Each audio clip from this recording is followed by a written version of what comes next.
Section 7-4 is on graphical solution of differential equations using slope fields. The objective of this section is given a slope field for a differential equation, graph an approximate particular solution. So if you recall in the last two sections, we've been working with an algebraic solution using the separation of variables technique to come up with the algebraic solution to a differential equation. And now we're going to look at a graphical way to come up with that solution.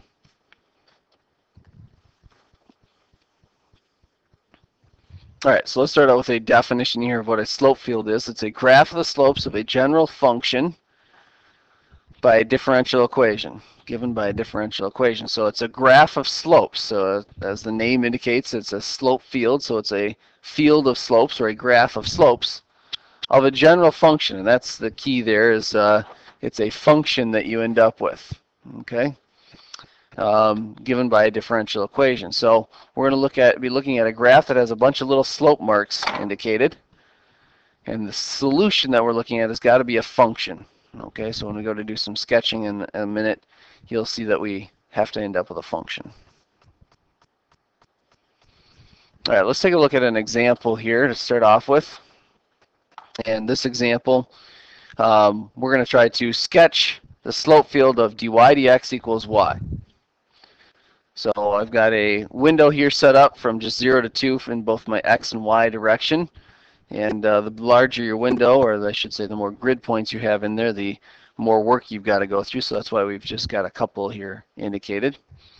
And basically what I want to do is I want to come up with points that I'm going to try to sketch the slope at each one of those points.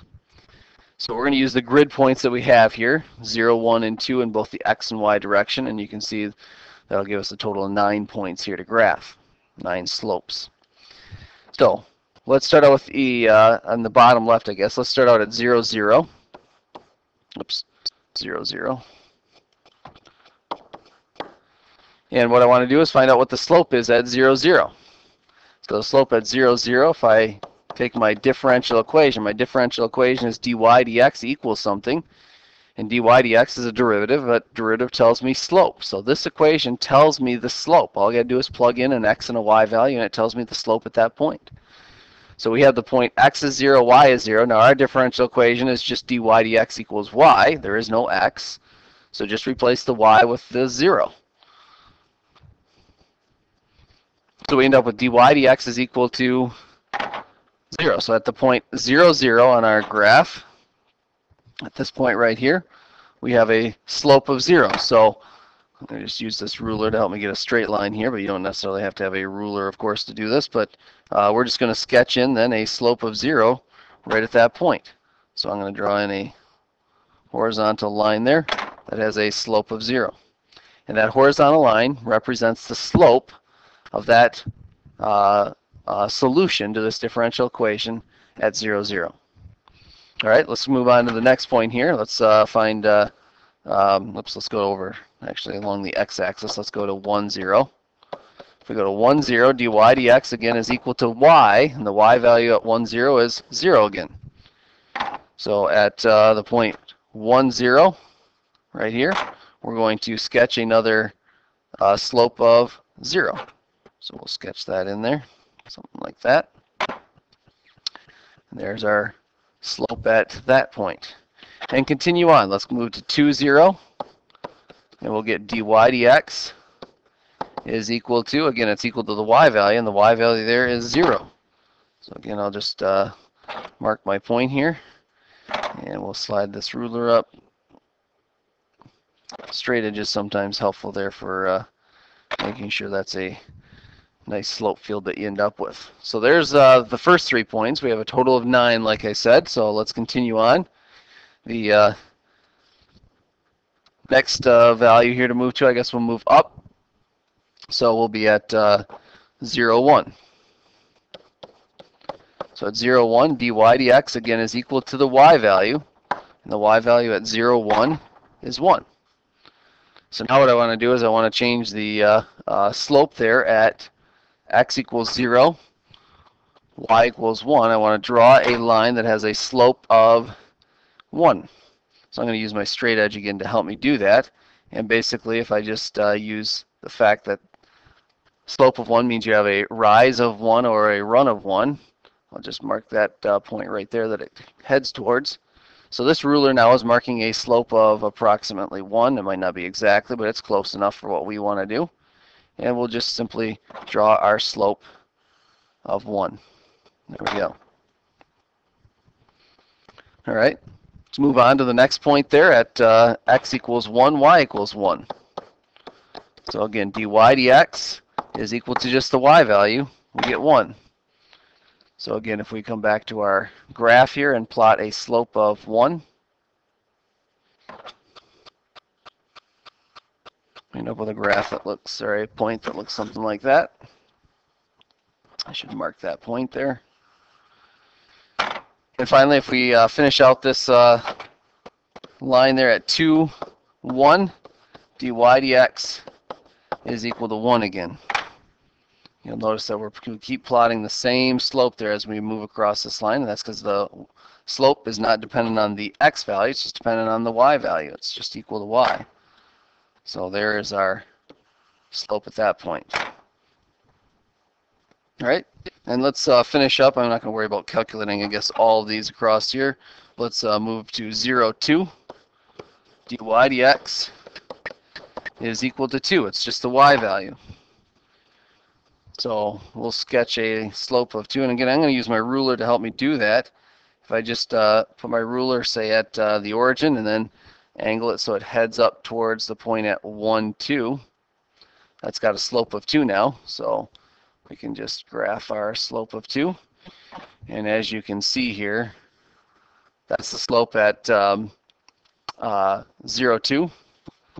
And the slope here at 1, 2 is going to be the same, so I'm just going to go ahead and mark that. And the slope at 2, 2 is going to be the same, so we'll mark that. And that right there is our slope field. So there's our first slope field there. You construct it by just simply plugging in points into your differential equation, and that tells you the slope at that particular point. And then plot a line with that slope.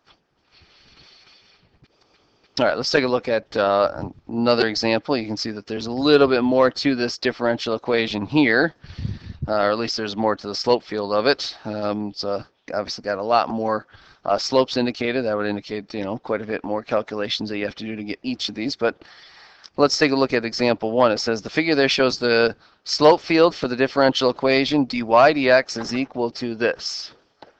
Dy dx is equal to a negative 0.36 times x divided by y. There's our differential equation. And for this differential equation, for part A, they say to use that equation to find the slope at the points 5, 2, and negative 8, 9. Well, let's start out with the point at 5, 2. So at 5, 2, dy dx would equal, now notice this equation here has both an x and a y value in it. So it's going to be a negative 0.36 times the x value, which was 5, divided by just the y value, which is 2. And let's go ahead and punch that into our calculator and see what value we get. If we plug in a negative 0.36, oops, let me bring the calculator up so you can see me punch that in. A negative 0.36 times 5 divided by 2, we get a negative 0.9.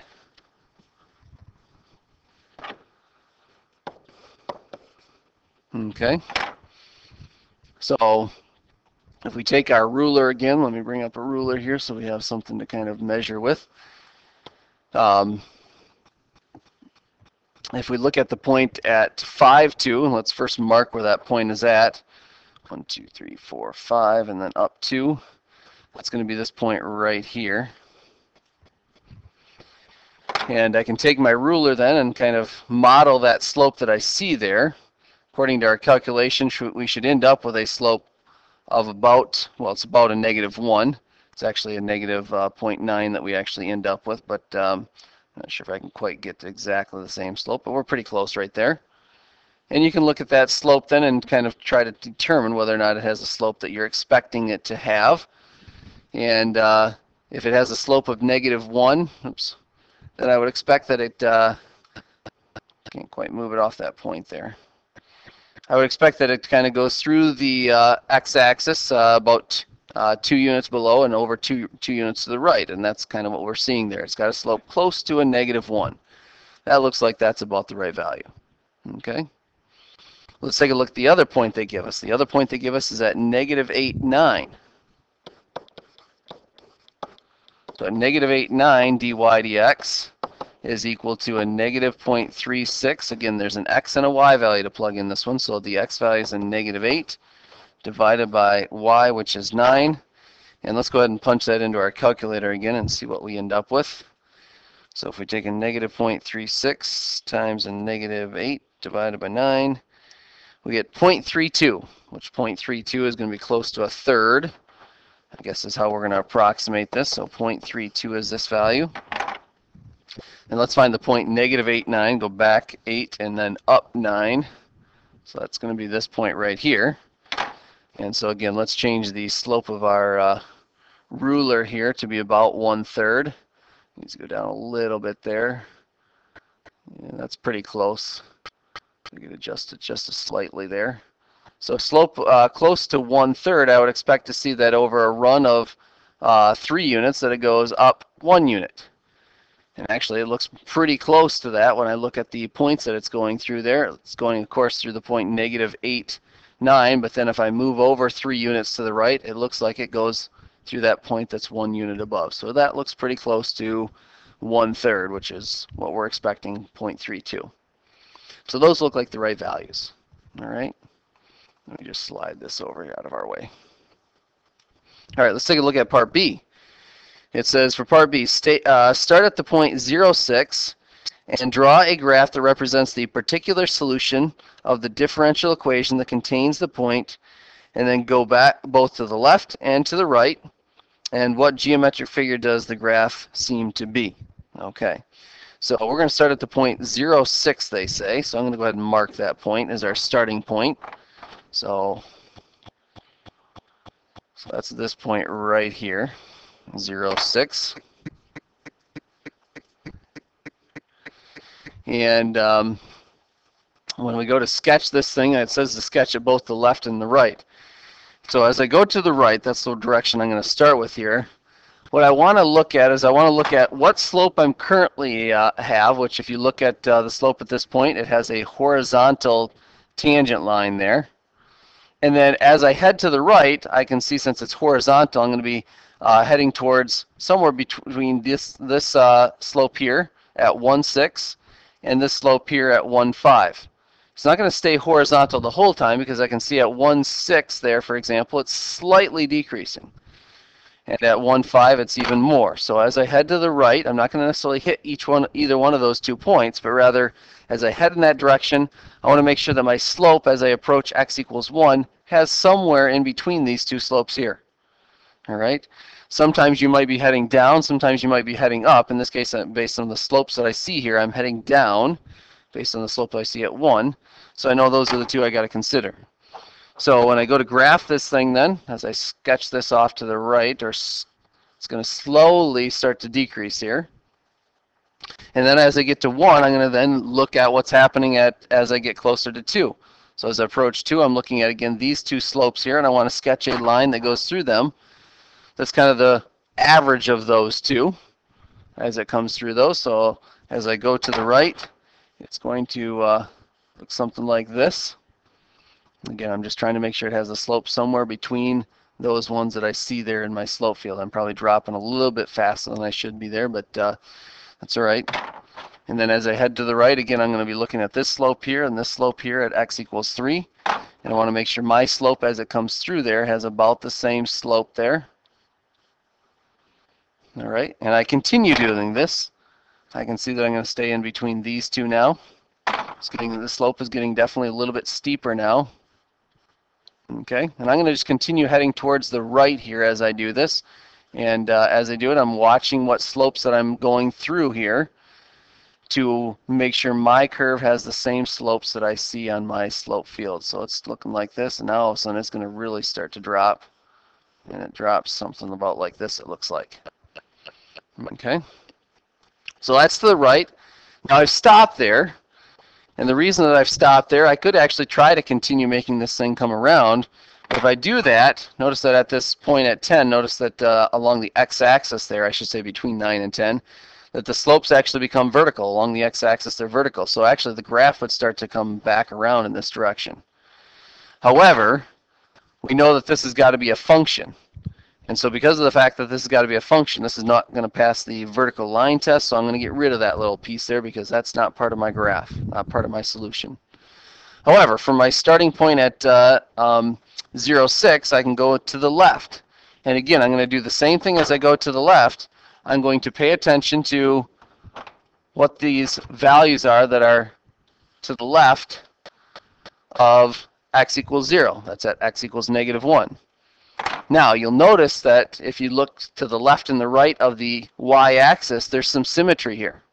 So that'll help you in sketching this as well, that actually what I graphed over on the right side is going to be a mirror image, a reflection across the y-axis here. But I'm going to sketch this by looking at the slopes here. I can see that at x equals -1, the slopes become slightly negative. So I'm starting out with a slope of 0, and I have to end up with a slope that's slightly negative. Not much, but it does drop a little bit. And then as I head to x equals -2, again, I'm going to focus on these two slopes that I see here and try to make sure that my graph mimics those slopes, or the average, if you will, of those two slopes, and so forth. And we're going to continue going through these points here and trying to watch what the slope is that my graph currently has and what slope it needs to end up with as I get to that x value. So it's going to look something like this, and like this, and it's going to go something like this. And again, I'm trying to look at what's happening over on the right side to help me out here, but also look at what slopes I'm going through here. Here's where it really starts to drop here at the end. You can again see that I'm trying to stay parallel to the slopes that I've got in my slope field. So it looks something like this. It's a little bit skewed here, I guess, with the with what I ended up with on the right side, but we're pretty close. Okay, not quite exactly the same, but we're close. And that's all we're looking for here. This is just you know, graphing it by hand and just kind of eyeballing it and trying to come up with the best approximation that you can for that solution. All right, so there would be our solution for that particular equation, or for that particular equation with the starting point or the initial condition of 0, 6. It asks, what geometric figure does this graph seem to be? Well, it looks like a semi-ellipse, a half of an ellipse. All right, look at part C now. It says, start at the point 5, 2 from part A and draw another particular solution of the differential equation. How is this solution related to that in part B? Well, since we're going through the same slope field, and I can see that it contains basically the same general concept here, I'm going to expect to see the same shape, but it's not going to be the same size. Okay? It's not going to be quite as big of a semi-ellipse, but let's see what happens. So 5, 2 is this point right here that they gave us earlier to consider. And again, we're going to do the same thing, go from the towards the right as well as to the left as we go to sketch this thing. All right, so as I go to the right, again, you can see that I've got a pretty steep slope that we're starting off with. So I'm going to consider what slope I'm starting with, and as I head to the right, I got to think about, you know, what this slope is here and this slope is here, so that I make sure that I'm kind of going through those slopes, or at least being parallel to those slopes. So as I head to that in that direction, I can see this is a pretty steep slope here. We're going to hit the x-axis pretty quick as I go to the right, actually. All right, just past 6 it looks like. And now as I go back to the left, again, we're going to look at what's happening to the left of this point. I am going to be increasing as I go to the left. So I'm looking at those 2 points to kind of give an idea of what slopes I should have. And again, you're just trying to eyeball this as far as, you know, what looks like about the right slope between those two. All right, so let's see if we can sketch this. So it's becoming shallower as I sketch this between these points. And again, it's okay if your sketch is a little bit different than mine. I'm sure I'm going to have a sketch that's a little bit different than the books, but we're pretty close. All right. And as I continue sketching this, now again, since there's symmetry, I can use the fact that I hit the x-axis around 6, just past 6, so I'm going to hit the x-axis just past -6. And so that's at 2, 4, 6, -6 is about right here. We'll mark that kind of point. And then we went through the point at 2, 5, so -5, 2 is going to be a point that I'm going to want to go through. So I can use that to kind of help me sketch this, but I'd say try to get some practice of actually looking at your slope field there and getting a graph that goes through the slopes that you see there. Okay? All right, so there would be approximately what our solution looks like. And there is no one answer that's right, okay? When we're sketching this approximately, it's kind of like counting squares when we first learned how to find an antiderivative by approximating it with counting squares. You know, there was no one right answer that we were looking for. We just wanted to be in the ballpark. That's what we're looking for here. You know, on the other hand, if you were to start, say, down here, and all of a sudden you drew the sketch, you know, going in this direction, well, that's perpendicular to all the slopes that I see here. All my slopes are running in this direction, and my graph is running in the opposite direction, okay? Or at least it's running perpendicular to it, I should say. So that's definitely wrong, okay? So there are, like I said, there's not one answer that's right, but there are some answers that are clearly wrong if they go against what you see in the slope field there.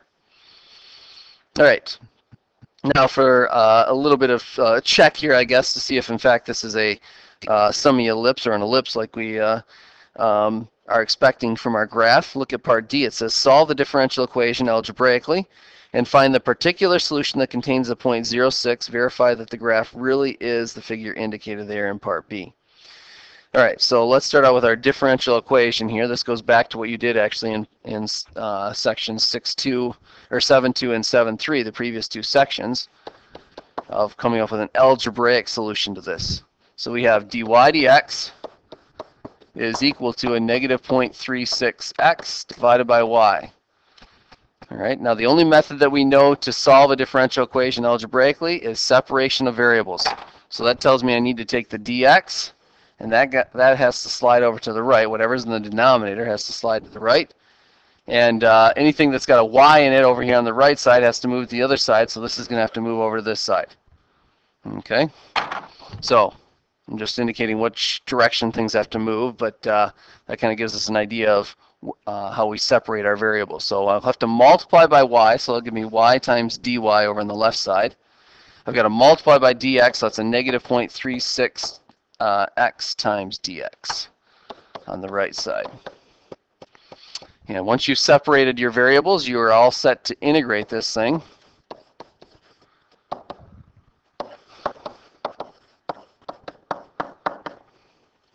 All right, so the antiderivative of y, think of that as a power function here. It's y to the first power, so it's going to be 1/2 y squared. And that's equal to, I'll leave the constant out front, -0.36. And it's going to be 1/2 x squared, and of course we always have our plus c at the end. So let's first, I guess first let's plug in our initial condition here so we can find out what this value of c is, and then we can get it into a form perhaps that we'll recognize. So the point they gave us was that x is equal to 0 and y is equal to 6. So we'll end up with 1/2 times 6 squared is equal to a -0.36 times 1/2 of 0 squared, that's nice, plus c. In fact, since this is multiplied by 0, he's all gone. So the value of c turns out to be 1/2 times 36. So c is equal to 18. So we know our value of c, so we can plug that in. So we have 1/2 times y squared is equal to a -0.36 x squared. Oops. 0.36 times 1/2 x squared plus 18. All right, now I have a 1/2 over here with the y squared, so let's multiply through by 2. So we end up with y squared is equal to the -0.36 times the 1/2, that will cancel out to give us just the -0.36 x squared. And then doubling the 18 will give us 36.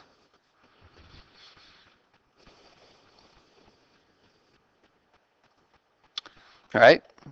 So the next step of this is, I guess, to get in a form that we're going to recognize this equation, I guess.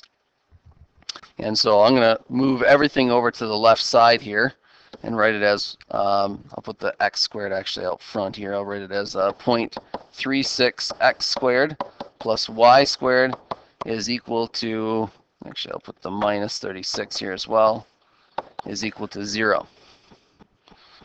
Now this is actually the equation of a conic.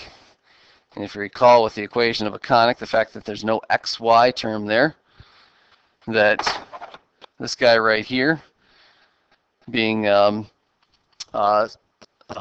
smaller than the coefficient on the x squared term there, on the y squared term there, which has a coefficient of 1, tells me that this thing is going to end up being an ellipse. The fact that they're both the same sign, both positive and not equal to each other, tells me it's an ellipse. However, to get it in a form that you might recognize a little bit better, I'm going to actually go back and rewrite it. I'm going to write it this way: 0.36x squared plus the y squared is equal to, I'm going to put the 36 back on the other side just to show you another way we can write this. Now let's divide through by the 36, so we'll have 0.36x squared over 36 plus y squared over 36 is equal to 1. And if we simplify this, we'll have x squared divided by 100, I guess is what we'll end up with there. 0.36 over 36 is 1 over 100, plus y squared over 36 is equal to 1.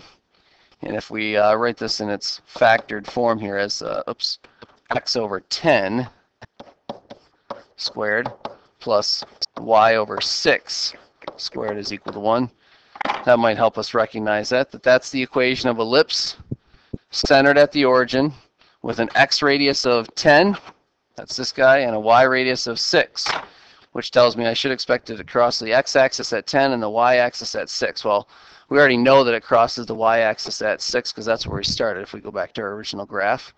We didn't quite get it crossing at 10 like we were should end up with. We were at 9.5 maybe or so, but we're close. We're in the ballpark. That's what we're looking for. That right there is graphical solutions to differential equations using slope fields.